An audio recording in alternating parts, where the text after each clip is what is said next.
नमस्कार दोस्तों, स्वागत है आपका मार्केट इन 10 मिनट्स में, जहां पर हमारा उद्देश्य होता है कि हम अपने निवेशकों को एक ही वीडियो के अंदर लगभग सभी डेली शेयर मार्केट अपडेट्स और ज़रूरी स्टॉक स्पेसिफिक न्यूज़ प्रोवाइड करें।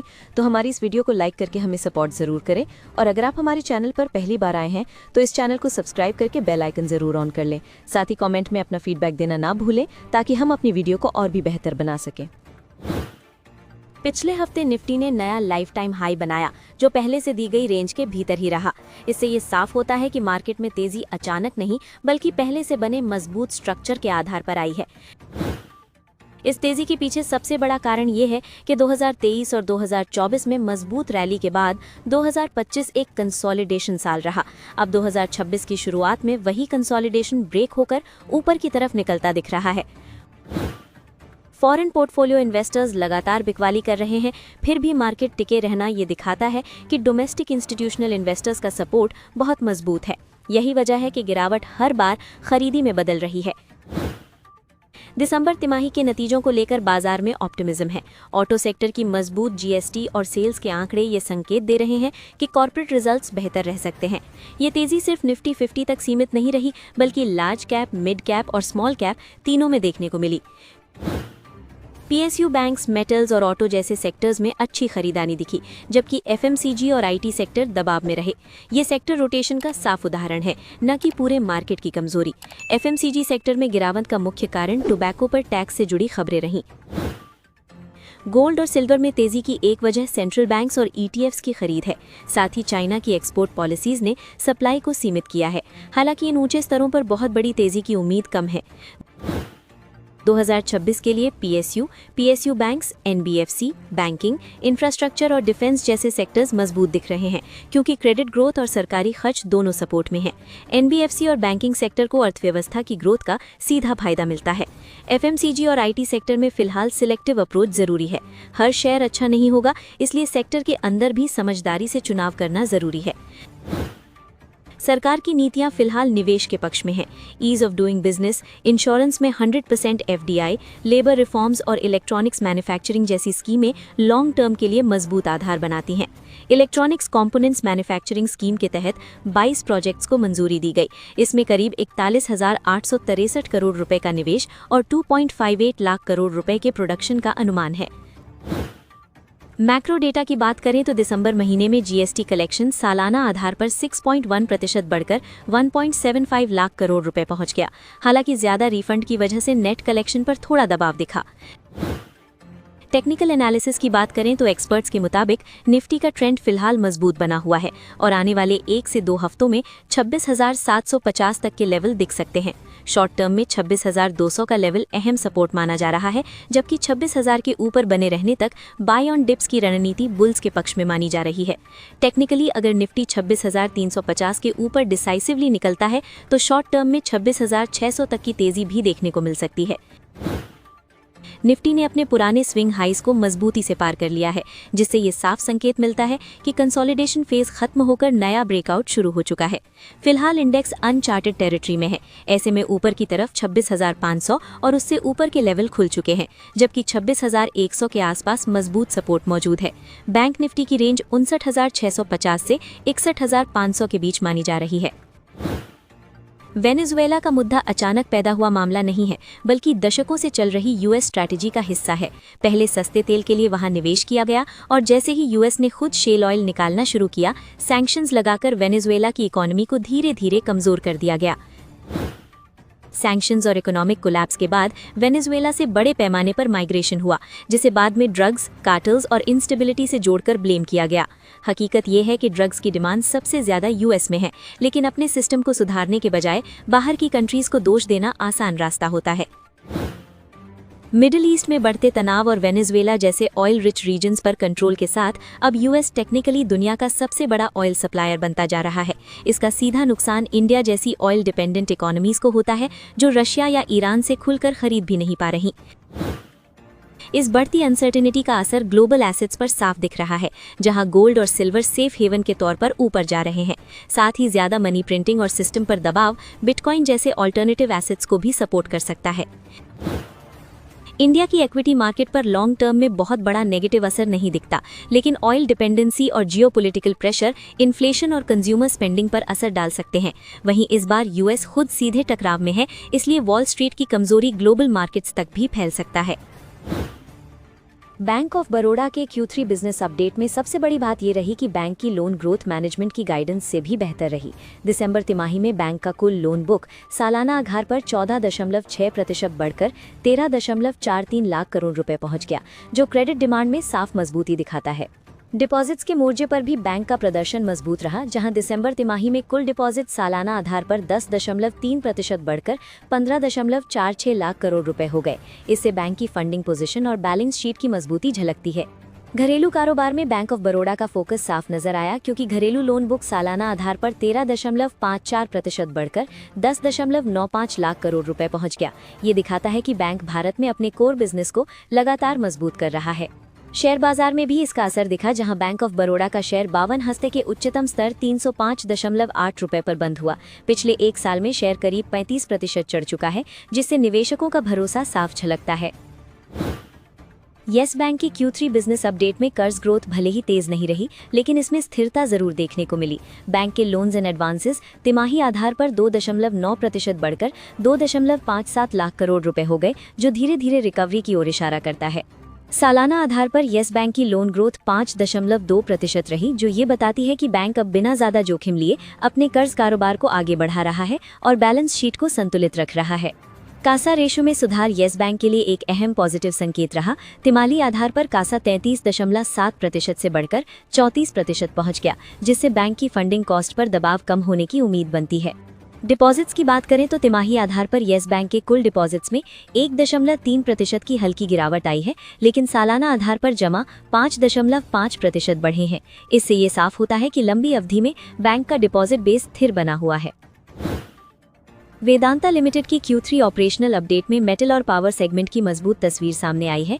एल्यूमिनियम प्रोडक्शन सालाना आधार पर 1% बढ़कर 620 किलो टन के रिकॉर्ड स्तर पर पहुंच गया, जो कंपनी की ऑपरेशनल एफिशिएंसी को दिखाता है। एल्यूमिना उत्पादन में वेदांता लिमिटेड ने शानदार प्रदर्शन किया, जहां सालाना आधार पर 57% की तेज बढ़त के साथ उत्पादन 794 किलो टन रहा। 9 महीनों में भी एल्यूमिना और एल्यूमिनियम दोनों में रिकॉर्ड प्रोडक्शन दर्ज किया गया। जिंक सेगमेंट में भी कंपनी का दबदबा कायम रहा, जहां जिंक इंडिया का माइन किया गया मेटल Q3 में 276 किलो टन रहा, जो अब तक का सबसे ज्यादा स्तर है। रिफाइंड जिंक मेटल का उत्पादन भी सालाना आधार पर 4% बढ़ा। इंटरनेशनल ऑपरेशंस में जिंक इंटरनेशनल का उत्पादन सालाना आधार पर 28% बढ़कर 59 किलो टन पहुंच गया। वहीं सिल्वर उत्पादन तिमाही आधार पर 10% बढ़ा, हालांकि सालाना आधार पर इसमें मामूली गिरावट रही। बजाज फाइनेंस लिमिटेड के Q3 बिजनेस अपडेट में कंपनी की ग्रोथ स्टोरी साफ नजर आती है। दिसंबर 2025 तक कंपनी का कस्टमर बेस बढ़कर 115.40 मिलियन पहुंच गया, जो एक साल पहले 97.12 मिलियन था। दिसंबर तिमाही में बजाज फाइनेंस लिमिटेड ने 4.76 नए ग्राहक जोड़े, जिससे साफ होता है कि कंपनी की डिजिटल और रिटेल लोन स्ट्रैटेजी लगातार काम कर रही है।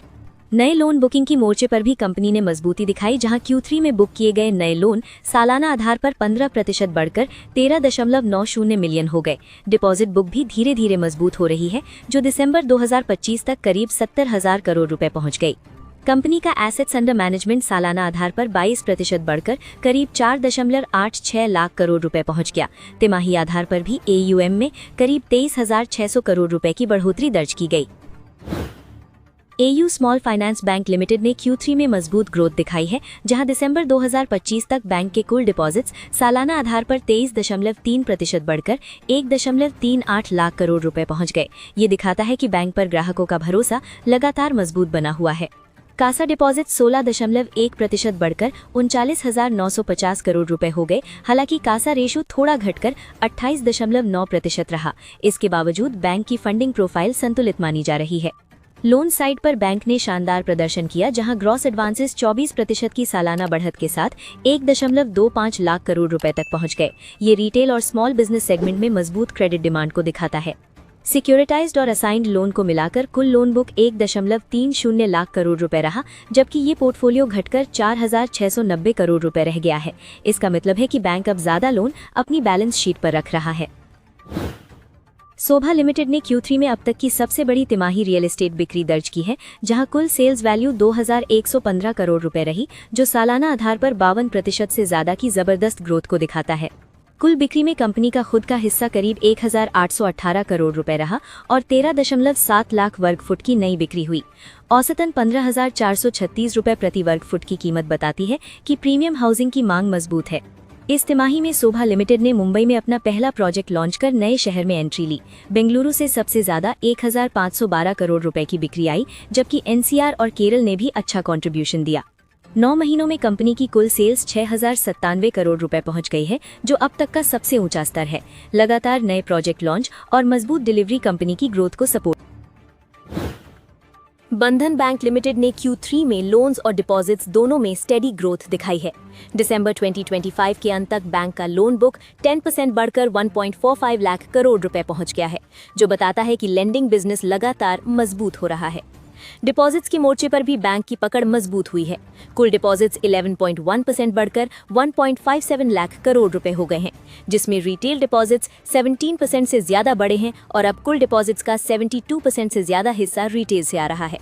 रिटेल सेगमेंट के अंदर टर्म डिपॉजिट्स सबसे बड़ी ताकत बनकर उभरे हैं, जहां 35% से ज्यादा की ग्रोथ दर्ज हुई है। हालांकि कासा डिपॉजिट्स में गिरावट के कारण कासा रेशियो घटकर करीब 27% रह गया है, जो बैंक के लिए एक निगरानी वाला पहलू है। बैंक की लिक्विडिटी और एसेट क्वालिटी दोनों ही कंफर्टेबल स्थिति में है। लिक्विडिटी कवरेज रेशियो लगभग 149% पर बना हुआ है और कलेक्शन एफिशिएंसी 98% से ऊपर पहुंच गई है, जिससे ये संकेत मिलता है कि बैंक की फाइनेंशियल स्टेबिलिटी और रिकवरी दोनों में सुधार जारी है। CSB बैंक की बात करें तो दिसंबर तिमाही में इसके टोटल डिपॉजिट्स 40,460 करोड़ रुपए तक पहुंच गए हैं। एडवांसेस में सालाना आधार पर 29% की मजबूत ग्रोथ दर्ज की गई है, जो बैंक की तेज लेंडिंग एक्टिविटी को दिखाता है। CSB बैंक में गोल्ड और गोल्ड ज्वेलरी के बदले दिए गए लोन्स में 46% की बड़ी बढ़त देखने को मिली है और ये 19,023 करोड़ रुपए तक पहुंच गए हैं। इससे साफ है कि गोल्ड लोन्स बैंक के लिए एक बड़ा ग्रोथ ड्राइवर बने हुए हैं।